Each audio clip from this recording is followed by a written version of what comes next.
దేవి నామానికి స్తోత్రములు. మన ప్రభును ప్రియరక్షకుడినైన యేసుక్రీస్తు ప్రశస్తమైన నామంలో 28వ రోజు క్రిస్మస్ ధ్యాన ఆరాధనలో పాల్గొన్న వీక్షిస్తున్న ప్రతి ఒక్కరికి మా హృదయపూర్వక వందనాలు తెలియజేస్తూ ఉన్నాము. ఈరోజు మన అంశము లోకమునకు వెలుగు. లోకమునకు వెలుగు. యేసుక్రీస్తు ప్రభువారు లోకానికి వెలుగుగా ఉన్నారు. యోహాను సువార్త 8వ అధ్యాయము 12వ వచనం చూసినట్లయితే, మరలా యేసు, నేను లోకమునకు వెలుగును, నన్ను వెంబడించువాడు చీకటిలో నడువక జీవపు వెలుగు కలిగి ఉండునని చెప్పెను. యేసుక్రీస్తు ప్రభువారు లోకానికి వెలుగుగా ఉన్నారు.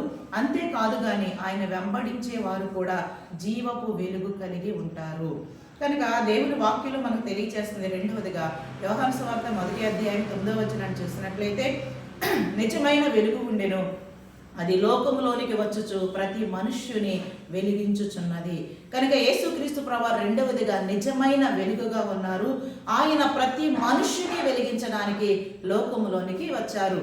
అందుకనే ప్రభు మనకి చెప్తూ ఉన్నారు.